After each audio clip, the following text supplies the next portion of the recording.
Hey there. Today we're diving into something that might seem intimidating, but is actually pretty incredible. AI tools, also known as generative AI. I know what you're thinking. AI sounds complicated, or I'm not a tech expert, or AI is going to take over the world and destroy humanity.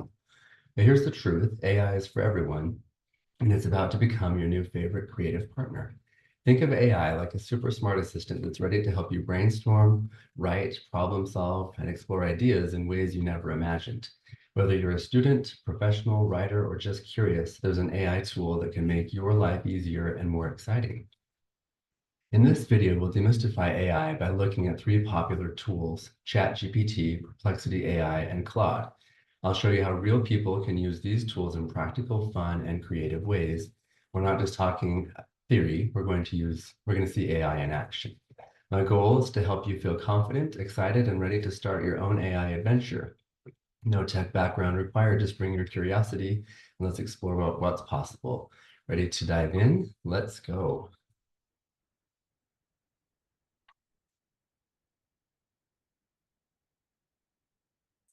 Here we have ChatGPT, I have Claude AI, and I have Perplexity.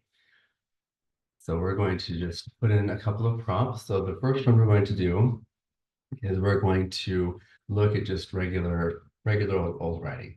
So let me just show you an example of so I write grant proposals on a regular basis. So let's just have, so let's say, please write an NSF grant proposal on ways to prevent microplastics in the environment with the development of biodegradable, biodegradable plastics. So this is going to give us something.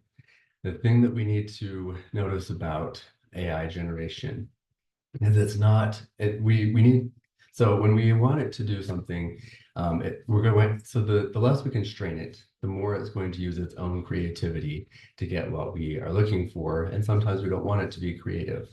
So in this case, we've got some project summary, we've got key objectives: design and synthesize biodegradable polymer formulations, test and optimize mechanical and chemical properties, evaluate environmental degradation, quantify the potential reduction in microplastic formation using life cycle analysis. So usually like an NSF proposal is going to be about, it's going to be 15 pages. So you can see right here, it's in probably like 2 or 3 pages. It has written something that doesn't have a lot of detail. So it's not really what we want it to do in this situation. So if you're going to be writing a report for school or anything, it's really only going to give you probably like a 6th grade level of detail. So you'll want to constrain it even more, and you'll want to train it so that it can use your expertise while it's writing. So here's Perplexity.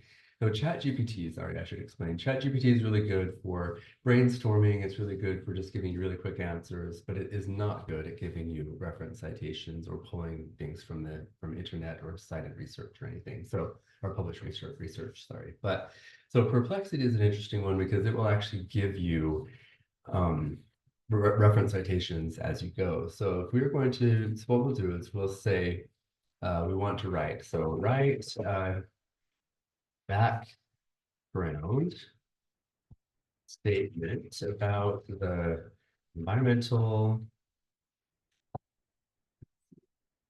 environmental and, oh, that's why it's misspelled, environmental and human health risks associated with microplastics.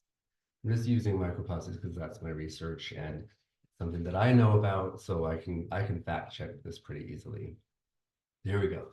Background statement. So it's going to give us what are microplastics. Here are some environmental risks. Here are some health risks. So lots of things. So it's a nice little statement. It still kind of gave it to me in something I wouldn't use in a report, but it makes it easy to scan. And right here we can see we have different publications that it's citing, and including here. So you can click on this right here, and it'll show you all of them. And not all of them are going to be ones that you'll want to cite in a research paper, but they're all going to be helpful, at least helping you contextualize what microplastics are, what the human and health, environmental impacts of them are. So what we're going to do is we're going to have it go like a step deeper. And we're going to say, right, let's see, right, let's see, a paragraph describing the current state of the art of microplastics research. And then we want to constrain it here, but be sure to include upcycling, recycling, and biodegradable alternatives.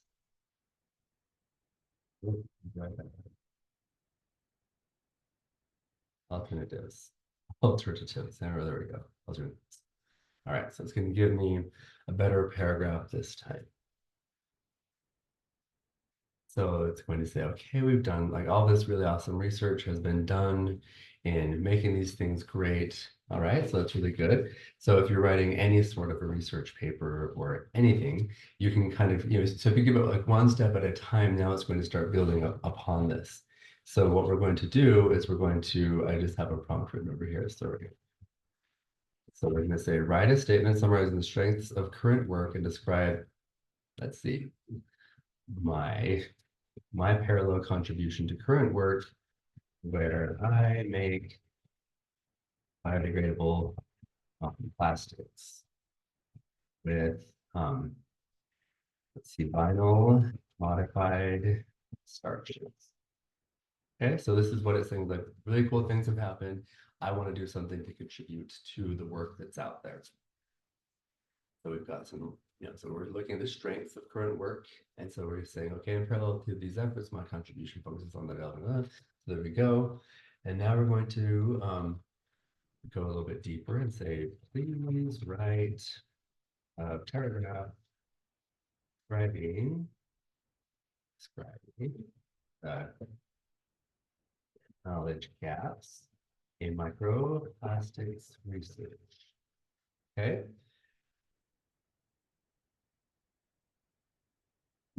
So essentially, if you're going to be writing a grant proposal, you would say, okay, here's my, my background statement. So here's this. So it gives me a little, information about what it is. I've now added the next section, which is, okay, microplastic research has made significant strides. Here are some strengths in the research. Here's what I do. And then here are the knowledge gaps that exist. So despite significant, so one major knowledge gap, so it has like all, another gap. So it has all these different gaps. And of course, all the while we're getting all these different reference citations. So that's really helpful. We're writing something academic. And then what I would do, what I like to do is I like to use Claude because I've trained it to use my voice. And so what I did is I've uploaded a bunch of things I wrote myself without any AI whatsoever. And so then I'll say using my voice. So I would copy and paste these things in here and say, okay, now let's write a paragraph describing the purpose of this study, for example. We could have Perplexity do that. So write a paragraph describing the purpose of this study and include scientific questions. Okay, so I'm not sure this is going to give me because I didn't constrain it that much, but it's still kind of limited to what I'm doing in this specific chat. So of course, it's going to talk about microplastics. So course of the study, so it's probably not something that I would really want to do, but at least it gives me like, like there's always the hurdle of having writer's block. So in this case, what we'd be able to do is say, okay, this isn't exactly what I want to do, but then you could plug in exactly what you want to do. So you will have thought about that. Okay. So we're going to switch over to something completely different now. And I'm going to do, let's see, I don't know what this is, ChatGPT. So we're going to go to ChatGPT. So we're going to use it to do something kind of creative. So a few weeks ago, my daughter found a dead baby mouse in our yard. Our dog found it somewhere and brought it to us. So my daughter was a little bit upset. So we decided we would write a little poem, a funeral type poem for this dead baby mouse. So unconstrained, we're going to just write, let's see, I have the prompt over here. So write a poem about a dead mouse. Perfect. Okay. Ode to the little life past. But you can see this cute little poem that it gave me. It has some rhyming. I'm not sure how the meter is. So beneath the pantry's quiet shade, a still form lies, a life unmade. Soft fur once warm, now cold and gray, whisper of breath has slipped away. So it's pretty good. Rest now, small soul, in earth's embrace. In time, new life will take your place. A cycle turning, vast, profound. Your end feeds roots beyond the ground. So that's nice. So now we're going to write. We're going to constrain it a little bit more. So we're going to do the same prompt. We're going to add more information. So write a poem to be read at the funeral of a dead baby mouse. We should say that. Make it funny. The mouse was found by my dog next to the shed. It was barely born. Its eyes weren't open yet. This will be to comfort my teenage daughter. So I have Grammarly attached to this, so it helps you modify your prompts if you want. But anyway, so we're just constraining it so we say exactly what we're looking at. So a farewell to the littlest mouse. We gather here by shed and lawn to mourn a life so quickly gone, a baby mouse, so small, so new, its time cut short of, oh, barely a view. Anyway, to honor life, no matter how short, and laugh through grief as our best resort. Goodbye, sweet mouse. We wish you well. Next time, don't nap where our dog can smell. Nice. So it is funny. It added some funny stuff to it. So that's nice. So what we're going to do now is we're going to, I'm just going to copy a whole prompt right here, and we are going to, all right. So we're going to, I'm going to show you. So make the poem sound like Lisa Left Eye Lopez rap in Waterfalls by TLC, which is that. So we'll see how well it does that. So here's the little rap that she does in this. So, come on. I saw a tiny mouse today by the shed where the dog decided to play. Didn't even get a chance to squeak or stray. Eyes still shut, barely born, swept away. Now it's fate, or just the way things go. Life's a cycle, fast and slow, we all know. But yo, this mouse so small, so frail, didn't even get to chase its tail. Was it destined for crumbs or a life on the run, hiding from cats, dodging rays in the sun? Or was it just meant for a nap in the grass till the dog said, hey, what's this I passed? It's kind of sad, but here's the twist. Little mouse, you'll still be missed. In cheese paradise, you're living it right, where the cheddar streams flow and there's no dog in sight. So keep it cool in that mousy dream, nibbling on brie like the head of a team. Though you're gone too soon, you'll stay in our rhyme, forever squeaking in the beat of time. So that's kind of cool.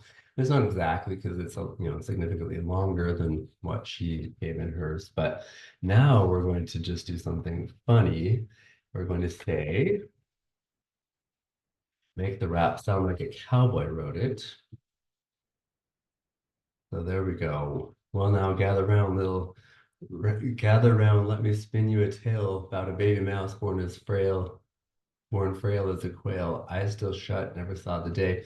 Okay, but let's add another level of detail. So here's to you, little buckaroo, gone too soon, but your spirit's true. Right on, tiny cowboy in the great unknown, where the cheddar's rich and you're never alone. That's nice. Okay, so make the rap sound even more like a cowboy, but include poor grammar, make it sound like the writer dropped out of high school. Okay, let's see what this sounds like.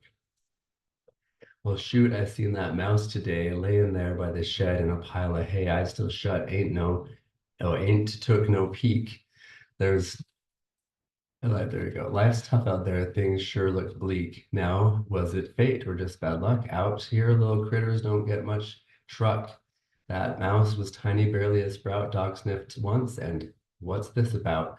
Reckon you was meant for cheese and grain, but you didn't make it past the morning rain. Ain't no sense in crying, though I might shed a tear. Ain't nothing fair about life round here. But in the big ranch past the sky where the cheddar flows and no hawks fly, you're running free, little mouse, that's true, chasing dreams like cowboys do. So here's my send off, short and sweet, for the tiniest mouse with the littlest feet. Right on, partner. Don't look back. Your trail's ahead on a golden track. So there you go. That's a rap by a high school dropout cowboy. So I thought that was kind of fun for this. So one of the things that I wanted to show is that, and I'll just paste it, I guess, onto this right here. But I was using AI to write a novel. I was just having fun writing a novel. And so I asked ChatGPT to help me write a scene. And okay, and it ended up this way in the book, but it was a start. So what's happening is I used this one, so I'll just plug it in here. So I was going to make something called rellenitos de plátano. It's something that they eat in Guatemala. It's a nice, it's a little street food type of thing.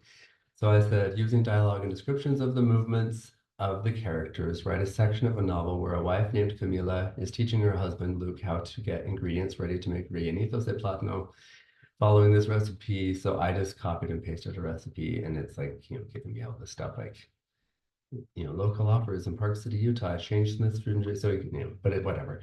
So this is what I gave it. It had the directions and everything in there. Okay, so whoops, no, it's going to give me that. Well, let's just see what it gives us, and I'll write down the response. I'll grab that while it's going.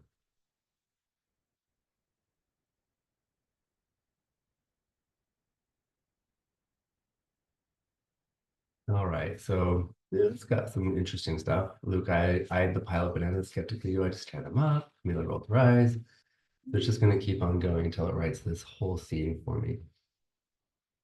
Okay, so why are you so bossy when you cook? Because if I'm not, you'll burn the beans. She grabbed the fork. Wow, so it looks like they're having a little bit of a tip here. Okay, so I'm just gonna stop it because I don't think I need to keep going. I'm gonna show you what it gave me the first time I did this.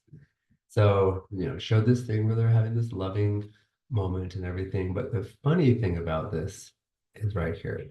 Luke approached the fryer cautiously, dipping a finger into the oil to test its readiness. When it sizzled and browned his fingertip, he knew it was time. With a steady hand, he gently placed the rellenitos into the oil anyway. So there you go. So you can see that, it sometimes gives you stuff that I would say is kind of stupid. So you need to make sure that you proofread what it gives you, because it's definitely not going to be giving you 100% of the time the things that you want to do. So make sure you edit whatever it gives you, put it into your own voice. ChatGPT always includes the same summary type statements at the end of, like, if you ask it to summarize something, they'll say like, in conclusion, whatever. And so if you don't edit and proofread, there will be a lot of redundancy. Even in this grant proposal that I was showing, there will be a lot of redundant pieces in there. So you want to make sure that it sounds like a human wrote it. Remember, it also doesn't go into depth, so it sounds like a sixth grader's voice. So let's see, I'm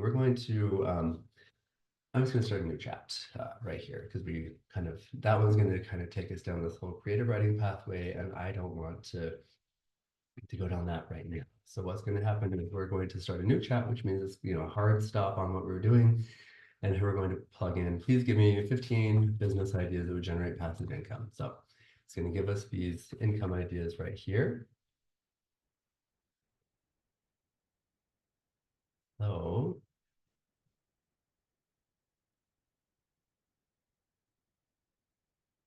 passive income. So we've got digital products, real estate, investments, e-commerce, online platforms, licensing, and royalties. So let's say something that people just don't know that much about.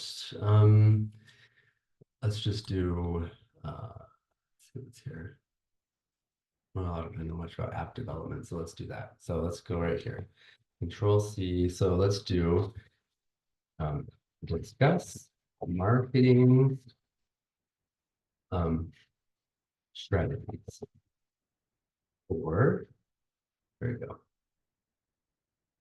That's copied and pasted it. So we're just using it to brainstorm right now. So marketing an app, there you go. So what it's doing is now we've constrained it to, we want it to focus just on making an app. So market research, creating a landing page, beta testing, build buzz on social media, influencer partnerships, launch strategies, there you go. Post-launch strategies. So it's giving us some really interesting things. And honestly, this is something, whether you know something about this or not, it's giving you a nice little summary of the things that you could do to market this. And so maybe you'll know some of these things, but maybe it'll provide some interesting things that you haven't thought of before. So that's the interesting thing about this, is I like how it gives you things that you like that I haven't thought of before. So okay, I'm going to say discuss social media advertising. for the app. So it's going to give me some ideas for how we could use social media advertising, using the right platforms. So there you go. We've got a nice summary of everything we've got right there.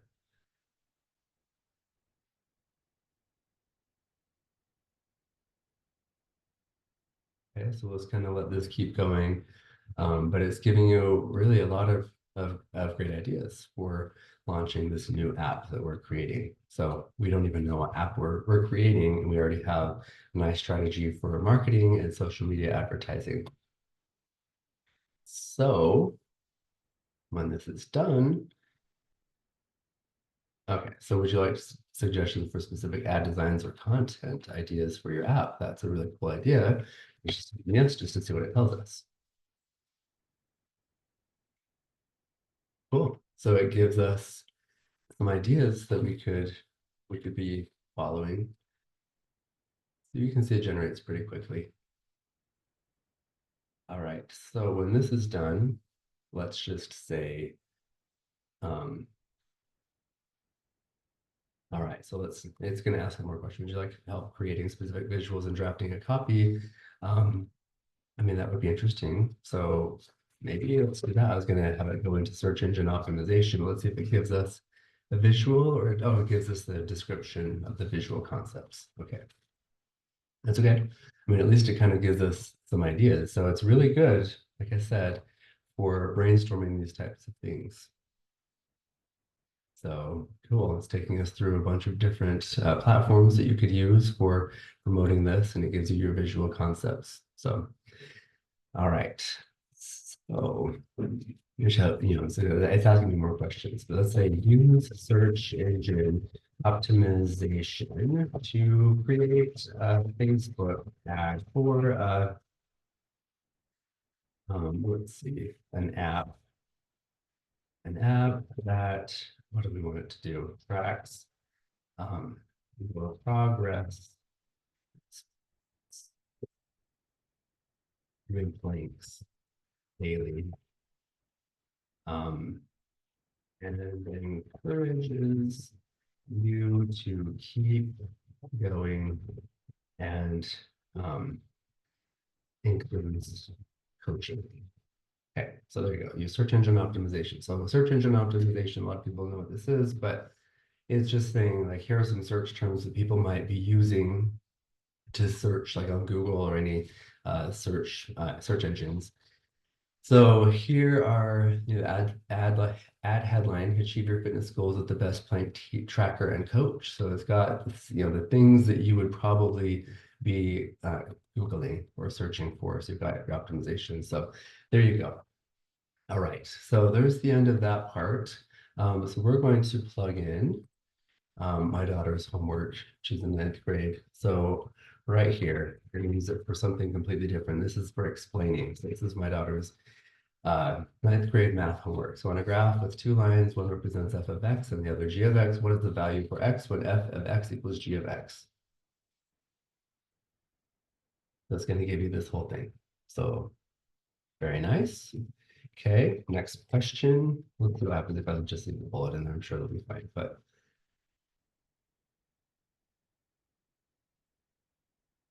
so how could I write the answer in interval notation?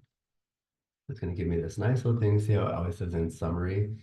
So there you go. So there we go. Enter the interval where g of x is greater than f of x in interval notation.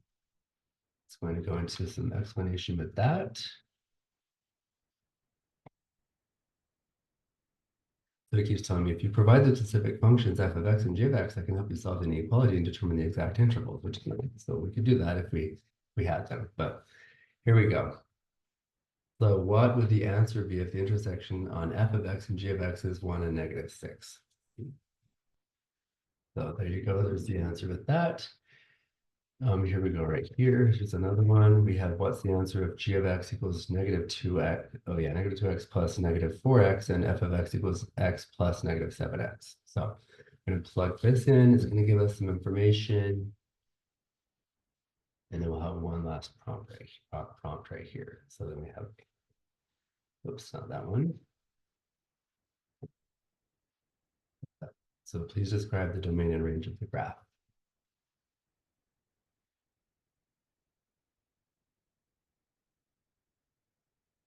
So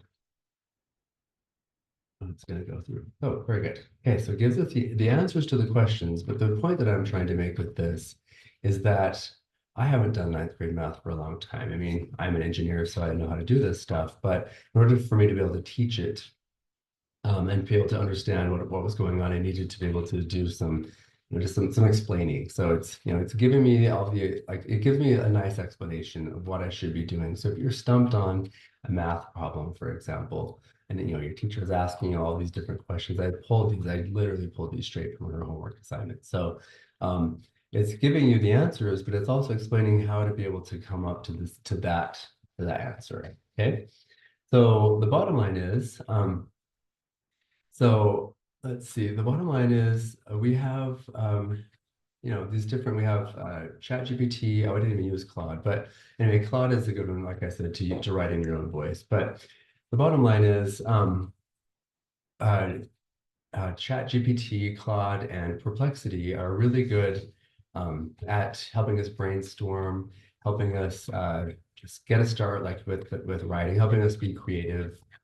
My mom is a poet, and she was talking about how good of a poem it was when I wrote that one. I said, "Well, I'm sorry, Mom, but ChatGPT wrote it." So she was a little bit probably annoyed by that. But the bottom line is you should experiment fearlessly. There's no wrong way to start. Be specific with your prompts. Remember, you need to constrain it, otherwise it's going to use its own creativity when it's giving you responses. Treat AI as a collaborative tool, not as a replacement for human creativity. Always review and personalize the AI-generated content.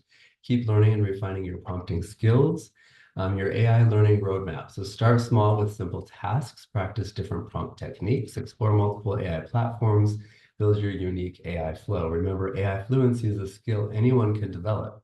The more you play, experiment, and learn, the more powerful your AI partnership becomes. Your creativity plus AI's capability equals unlimited potential. Start today. Your AI journey begins now.